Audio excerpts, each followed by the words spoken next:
কবি ও লেখক শ্রী দেবেশ ঠাকুরের একক কথানাট্য বাহাদুর শাহ জাফর। দেবেশ ঠাকুরের একটি ছোট পরিচিতি এখানে দিয়ে দিই। শ্রী দেবেশ ঠাকুরের জন্ম 20শে ডিসেম্বর 1960 সালে বীরভূম জেলার পাহাড়পুর গ্রামে। শিক্ষাগত যোগ্যতা MA, BEd, PhD চার্লি চ্যাপলিনের উপর।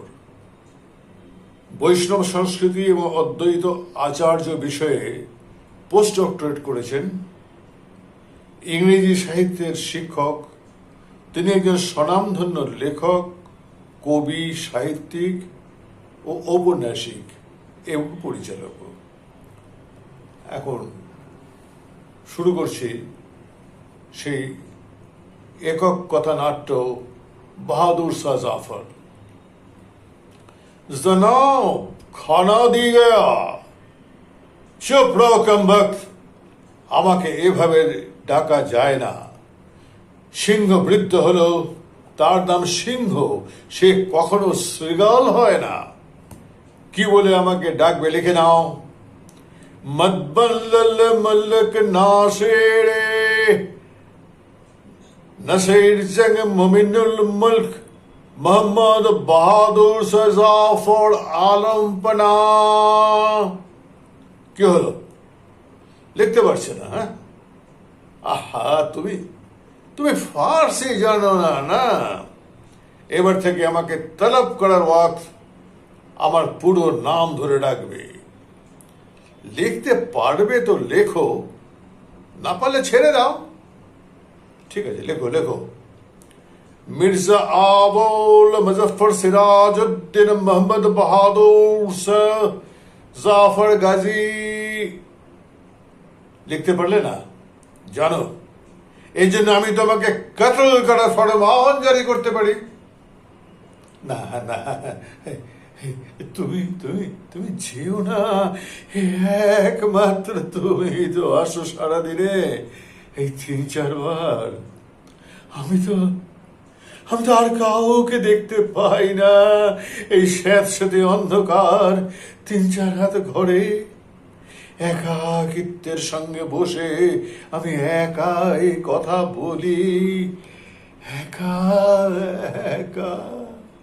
তুমি বসো বসো বসো, আমাকে তুমি এই একা ছেড়ে যেও না। তুমি তো মানে বুঝতে পারছো না যে আমার আসলিয়াত কেউ জানে না। গভর্নর জেনারেল লর্ড ক্যানিং এর লোকজন আমাকে একা পেলে আমাকে তাকলে আম করে দেবে। ও ও এখন তো গভর্নর জেনারেল বলা যায় না, ভাইসরয় লর্ড ক্যানিং, সরাসরি জগত্তারিণী রানীর লোক। শুনেছি রানী বড় দয়াময়ী। আচ্ছা আচ্ছা আচ্ছা, হ্যাঁ, এই রানী ভিক্টোরিয়াকে যদি আমার দুঃখের কথা জানিয়ে আমি একটা আর্স দাখিল করি, কোনোভাবে পৌঁছিতে পারবে তুমি সেটাকে? হ্যাঁ, আমার জন্যে এটা যদি করো, এটা খুব উপকার বলে মনে করবো। আচ্ছা আচ্ছা, বসো বসো, আমি বলে যাচ্ছি, তুমি লেখো তুমি লেখো। ফেগমি মুমিনুল মুলক মোহাম্মদ বাহাদুর শাহ জাফর। না না না, তুমি ওই চৌপায়ে বসতে। আমার দেশের লোক কেমন যেন, কিরকম জানো? আমাকে যখন গ্রেফতার করে কলকাতা নিয়ে যাওয়া হলো জাহাজে করে, তখন শুনলাম লর্ড ক্যানিং এর সম্মানে কলকাতার ময়নারা সুস্বাদু মিষ্টি বানিয়েছেন। হ্যাঁ, এই তার নাম লেডি ক্যানিং। ভাবো, তাম দুনিয়ার মহামান্য বাদশাহ যখন কয়েদ, যখন বন্দী, ক্ষুধায় তৃষ্ণায় কাতর, তখন বাঙালি লেডি ক্যানিতে মেতেছে। আমি এখন দারিদ্রের চেয়েও দরিদ্র। আমি এদিমে থেকেও এদিম, তার জন্য আমার কোনো দুঃখ নেই। আল্লাহ ফকিরি, দারিদ্র আমার গৌরব, এতে আমি দুঃখ পাই না, এতে আমি দুঃখ পাই না। আমার কোনো দুঃখ হয় না। তুমি চিন্তা করো না, খুব শিগগিরই দেখবে আমাকে বেকসুর ছাড়িয়ে দিয়ে চলে যাবে। আমার হিন্দুস্তানের তামাম জওয়ানরা এসে, নানা আসবে, টোপি আসবে, সিন্ধি আসবে, আর আরো কত কতজন তশরিফ রাখবে। তামাম দুনিয়া গুলদস্তা গুলিস্তা থাকবে তাদের হাতে। আবার আমার তানজাম সাজানো হাতির ওপর হাওদায় আমাকে আবার নিয়ে যাবে লাল কেল্লায়। আমি মসনদে বসে ইস্ট ইন্ডিয়া কোম্পানির বিরুদ্ধে ষড়যন্ত্রের মামলা আনবো। আমির কুল মুলক তোমার খাস্ত করবে, তুমি ওদের সবাইকে তুমি তখন ফরমান জারি করবে।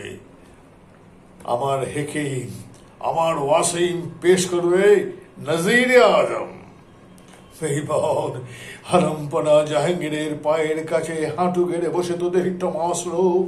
ফরমানে ওয়াসিম ভিক্ষা করে বলেছিল, रहम कीजिए আলিমপনা, हमें कारोबार के लिए इजाजत दी जाए। দয়া করে তোদের ব্যবসা করার সনদ দিয়েছিল আমাদের পূর্বপুরুষ। আর তোরা এত বেঈমান, এত বেঈমান। আমি সেই জাহাঙ্গীরের বংশধর, যখন নগ্ন গাত্রে থমাস লোড উত্তরাধিকারী পায়ের কাছে বলেছিলাম, আমাকে যা খুশি শাস্তি দাও, যে কোনো শাস্তি দাও, আমার ছেলেদের হত্যা করো না। আমার কথা শুনলো না। ছেলেদের সবসময় বিদ্রোহ থেকে সরিয়ে রেখেছি, তাও শুনলে না। চোখের সামনে 29 জনকে হত্যা করা হলো। থাকলে কি নির্মম!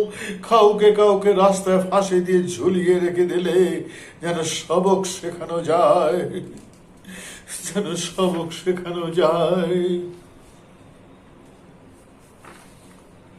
সারা হিন্দুস্তান জানে এখানকার গাছপালা, জমি, মাটির তামাম সারা হিন্দুস্তানের মালিক বাহাদুর শাহ জাফরকে রাস্তার বেওয়ারিশ কুকুরের মতো তাড়িয়ে নিয়ে যাচ্ছে।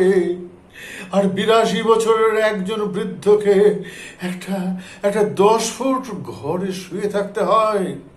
একটা ঘরের মধ্যে যার পূর্বপুরুষ বসত করত, তখতে আউসে ময়ূর সিংহাসনে তার উত্তর পুরুষকে বসতে হয় একটা ভাঙা চোরা তক্ত বসে। জানো তো, আমি শায়েরি লিখি, আমি কবিতা লিখি, ওরা আমাকে লিখতে দেয় না, আমাকে দোয়াত কলম দেয় না, কাগজ কিতাব দেয় না। এই দেখো, দেখতে পাচ্ছ চেরাগের পলতে পুড়ে পুড়ে যখন কালি পড়ে যায়, সেই কালি দিয়ে দেয়ালের গায়ে আমি লিখে রাখি। মাঝে মাঝে চোখের পানি দিয়ে মুছে দিই, পাছে ওরা দেখতে পায়। এই দেখো না আমি কি লিখেছি। উমরে দর্জ মাংকে লাই থে 4 दिन, उमरे दर्ज मांग के लाए थे 4 दिन, 2 अरज में कट गए 2 इंतजार में। বলো না মাত্র 4 দিন আমি চেয়েছিলাম, মাত্র 4 দিন। এই দেখো না, এই শাড়িটা কেমন। किसी का हमने हिया ना पाया, जिसे पाया उसे भीगा ना पाया। আমি মোগলি আজমের আলমপনা শাহেনশাহ। হিন্দুস্তানে আমাকে ওরা বাঁচতে দেবে না, বিছানা দেবে না। আমি শীতে থর করে কাঁপছি, আমাকে একটা চাদর পর্যন্ত দেবে না। এই দেখো আমার হাত পা সব কুকড়ে যাচ্ছে ঠান্ডায়। 2টো শক্ত মোটা রুটি ফেলে দেবে, খেতে পর্যন্ত দেয় না।